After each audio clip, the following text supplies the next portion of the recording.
आज दसरा मेळाव्याला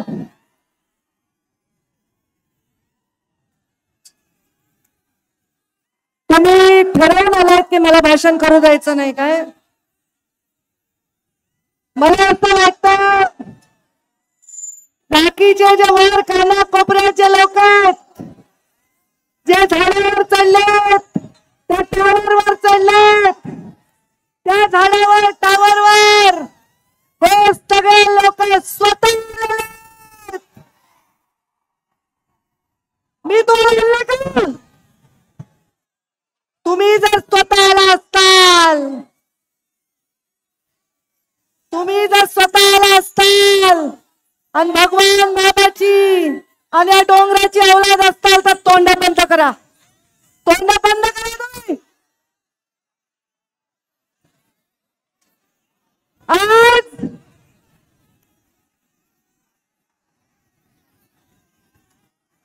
माझ्या दसरा मेळाव्यामध्ये पूर्ण राज्यातून लोक येतात, दरवर्षी येतात. पण मागच्या वर्षीपासून असं हलके वागणारे लोक तुम्ही काय यायलात? तुम्हाला जर भगवान बाबांवर श्रद्धा आहे तर तुम्ही असे धिंगाणा करणारे लोक हे माझे असूच शकत नाही.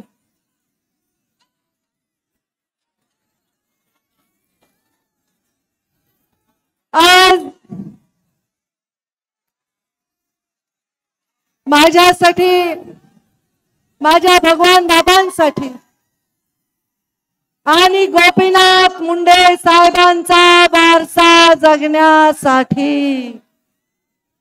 आलेल्या प्रत्येक माणसाचं मी अत्यंत हृदयातून स्वागत करते.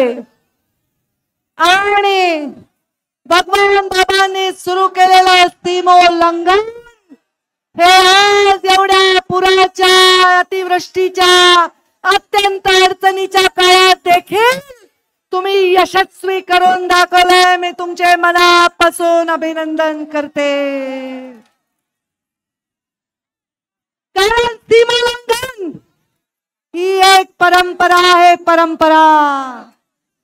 सीमोल्लंघन हा मेळावा नाही, आपला दसरा हा केवळ एक मेळावा नाही. डोंगर कपाऱ्यामध्ये कष्ट करणाऱ्या, ऊस तोडणाऱ्या, अत्यंत संघर्षाने उभे राहिलेल्या या साध्या साध्या फाटक्या माणसांचा हा कार्यक्रम आहे. मी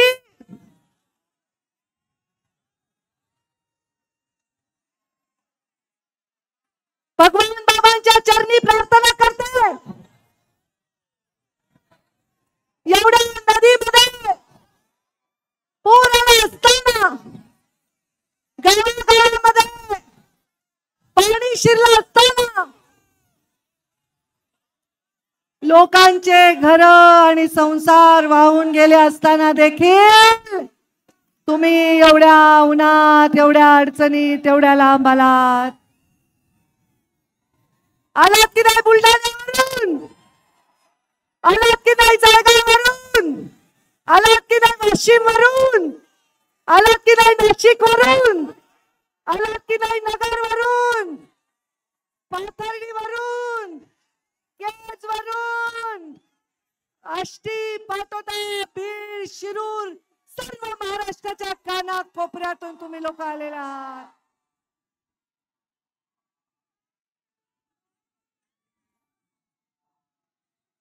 भगवान बाबांना, मुंडे साहेबांनी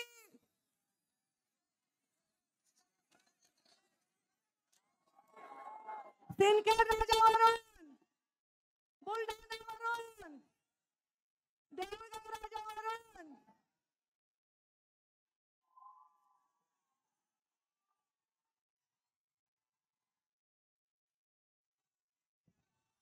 मला आजच्या या परिस्थितीमध्ये एकच बोलायचंय, एकच.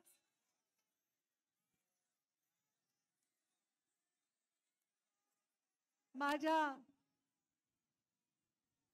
अत्यंत महत्वाची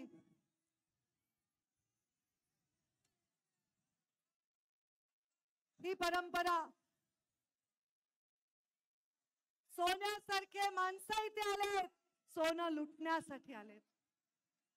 एक एक माणूस इथलं, एक एक सोन्याचं नाणं नाणं खणकणारं नाणं, ते सज्जनासारखे गरीबासारखे बसले, ते माझे शब्द ऐकण्यासाठी बसले, ते गोपीनाथ मुंडेचे आणि पंकजा मुंडेचे बहादूर सैनिक. आणि हे धिंगाणा घालायला आलेले मला काही वाटत नाही. माझ्या घोषणा देऊन तुमच्या विषयीचं माझं मत बदलणार नाही. विरासत में संघर्ष मिला है, विरासत में संघर्ष मिला है, तो जिद भी मिली है लड़ने के. चाहे जो भी हो, चाहे जो भी हो, डटकर आगे बढ़ने की. बदलू खुद को मैं क्यों, मैं विचारों की अटल चोटी हूं, मैं गोपीनाथ मुंडे की बेटी हूं. आज build a free lead generation machine using AI. Yes, you heard that right. By building a strong personal brand on LinkedIn, you can unlock hundreds of free leads, whether it's job offers, freelancing gigs, or even clients for your business. And here is the kicker. You can do it all of that using AI. From finding email IDs of prospects to crafting cold outreach messages. सुद्धा माझ्या पोटामध्ये गेला नाही.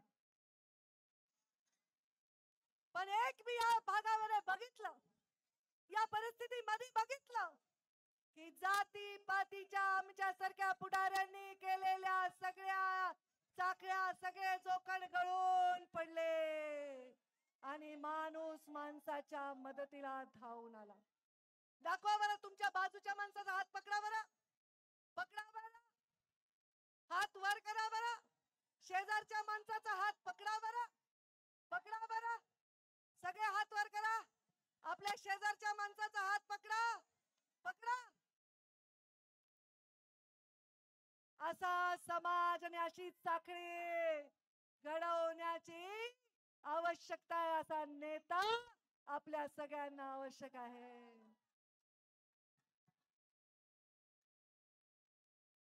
माझ्या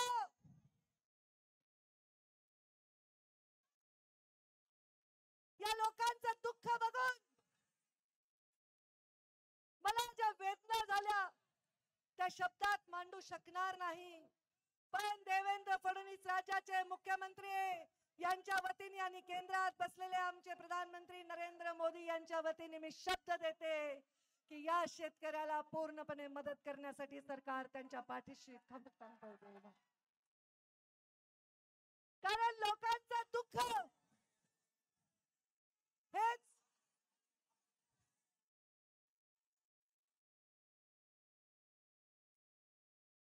तुम्ही वाटोळं केलं पोरांनी. कोणाची सुपारी घेऊन आलात मला माहित नाही. तुम्हाला शरम नाही, तुम्हाला शरम नाही, तुम्हाला शरम नाही. जी शरम गोपीनाथ मुंडेंच्या नजरेत होती ना, कुणाचं वाईट झालं, ती शरम माझ्या नजरेत होती ना, ती तुमच्यात दिसत नाही आहे. माझ्या घोषणा देण्याने तुम्ही पवित्र होणार नाहीत. तुम्ही कशासाठी आलायत हे मला कळलंय. जो माझा दसरा भगवान गडाचा होता तो सुद्धा माझ्याहून हिरावून घेतला. आता तुम्ही पण हा हिरावून घेण्यासाठी आलायत असं वाटायला. कारण इतके वर्ष मी इथे भाषण केलं पण असा बेशिस्तपणे कोणी वागलेलं नाही, कोणी वागलेलं नाही. तुम्ही तुमच्या शुद्धीवर नाही असे माणसं मी सांभाळतच नाही.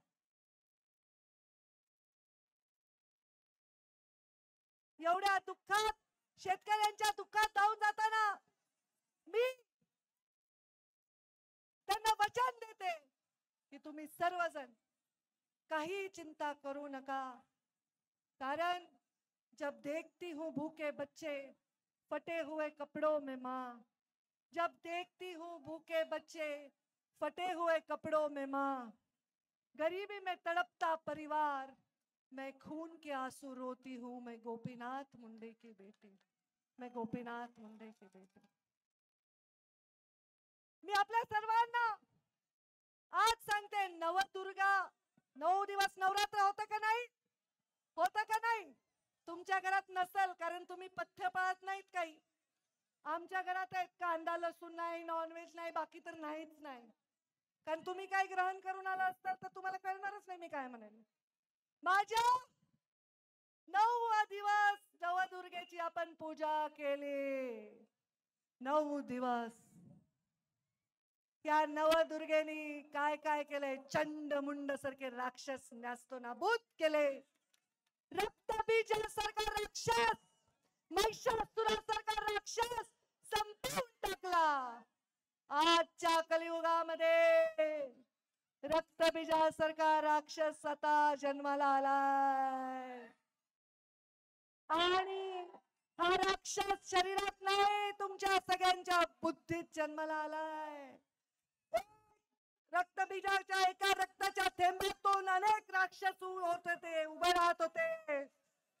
तसं आता चुकीच्या बुद्धीतून, चुकीच्या तोंडातून, चुकीच्या निर्णयातून, चुकीच्या संदेशातून अनेक राक्षस उभे राहतात. आणि ते आहेत जातीवादाचे राक्षस, धर्मवादाचे राक्षस. एक स्त्री म्हणून राजकारण करत असताना मी दुर्गेच्या चरणी प्रार्थना करते की रक्तबीजाला जसं तू संपवलंस ती शक्ती आम्हाला दे. आणि ह्या जे जाती पातीच्या धर्माच्या भिंती तयार झाल्यात ते राक्षस नेस्तो नाबूद करण्याची शक्ती. जेव्हा नदीला पूर आला, जेव्हा लोकांच्या घरात पाणी गेलं, मी पाहिलेलं आहे कधी कधी आपत्तीमध्ये इष्टापत्ती असते. एका गरीब माझ्या बौद्ध समाजाच्या माणसाच्या घरात पाणी आलं तर त्याच्यासाठी आमच्या मजारा समाजाचा माणूस त्याच्यासाठी राशन घेऊन गेलेला. एका गरीब काय करायच्या घरी पाणी गेलं तर आमच्या गावातले 12 बलुतेदार त्याच्यासाठी राशन घेऊन गेलेत, भांडे घेऊन गेलेत, त्यांना पांघरायला घोंगडी दिली, कंबळ दिलं, काय नाही केलं. आज मला जातीपातीच्या भिंती गळून पडताना दिसून खूप आनंद झालेला. आणि मला इच्छा आहे की भविष्यामध्ये जातींना एकत्र गुंतण्याचा धागा बनण्याचं काम हे आपल्याकडून झालं, हे आपल्याकडून झालं. आज भगवान बाबा काय म्हणायचे माहिती का? काय म्हणायचे भगवान बाबा? 1 एकर रान विका पण शिका, म्हणायचे का नाही? तुम्ही शिकलेच वाटत नाही मला, तुम्ही शिकलेले वाटत नाहीत मला. 1 एकर रान विका पण शिका, भगवान बाबा म्हणायचे. पंकजा गोपीनाथ मुंडे, माझ्यावर प्रेम करणाऱ्या, मुंडे साहेबांवर प्रेम करणाऱ्या, भगवान बाबावर खरी श्रद्धा बाळगणाऱ्या लोकांना मी आवाहन करत आहे, जात है मानवता ही मेरा धर्म यही दिखाना. म्हणून तोड़ना लोगों के बीच की दीवार ये मोटी मोटी, चाहती हूँ मैं मुंडे साहब की बेटी हूँ, मैं मुंडे साहब की बेटी. आपल्या सर्वांनी जे आलेले आहेत, वर्षानुवर्ष परंपरा राखली आहे, त्यांचे हात जोडून मी आभार मानते की तुम्ही देवासारखे आलात, संतांसारखे आलात, भगवान बाबांच्या रूपाने माझ्या समोर आलात. खरं सांगते, मी तुमचं दर्शन घेण्यासाठी आले. मला या सभेचा मोह नाही, या सभेवरून माझे विषय मांडण्याचा मोह नाही. माझा मोह एवढाच आहे की माझा समाज भुकेलेला आहे. महामानव बाबासाहेब आंबेडकर आणि महात्मा गांधी, आज त्यांची जयंती आहे. महात्मा गांधींना वंदन करते. महामानव बाबासाहेब आंबेडकर आणि महात्मा गांधींचा एक प्रसंग वाचनात आलाय. सत्य असा वाचक रहित करून सांगते की ते दोघं एका रूम मध्ये होते आणि महात्मा गांधी वेळेवर झोपले होते आणि बाबासाहेब आंबेडकर मात्र रात्रभर जागे होते. महामानव बाबासाहेब आंबेडकरांना महात्मा गांधींनी विचारलं, का रे बाबा, रात्रभर तुम्ही का नाही झोपला? त्यांनी सांगितलं, माझा समाज झोपला आहे म्हणून मला झोप येत नाही. तुमच्या डोळ्यामधले अश्रू बघून मला झोप येत नाही, तुमचा संघर्ष बनवून मला झोप येत नाही. माझ्या प्रीतमनी रेल्वे आणली बीड जिल्ह्यामध्ये आणि आता मी पाणी आणल्याशिवाय मला झोप येणार नाही. सत्ता हो या विपक्ष, मैंने सच हमेशा कहा, सत्ता हो या विपक्ष, सच को सच मैंने कहा है, ताकत होकर भी सिर्फ सेवा ही किया मजबूर जहां है। सत्ता हो या विपक्ष, सच को मैंने सच कहा है, ताकत होकर भी सिर्फ सेवा ही की है जहां दिखा मजबूर जहां है। समाज मेरा भूखा है, मैं चैन से कहा सोती हूँ, मैं गोपीनाथ मुंडे की बेटी हूँ। आपल्या आलेल्या सर्व सज्जनांचे आभार, सर्व सोज्वळ लोकांचे आभार आणि आपल्या सर्वांना माझा मानाचा जय भगवान।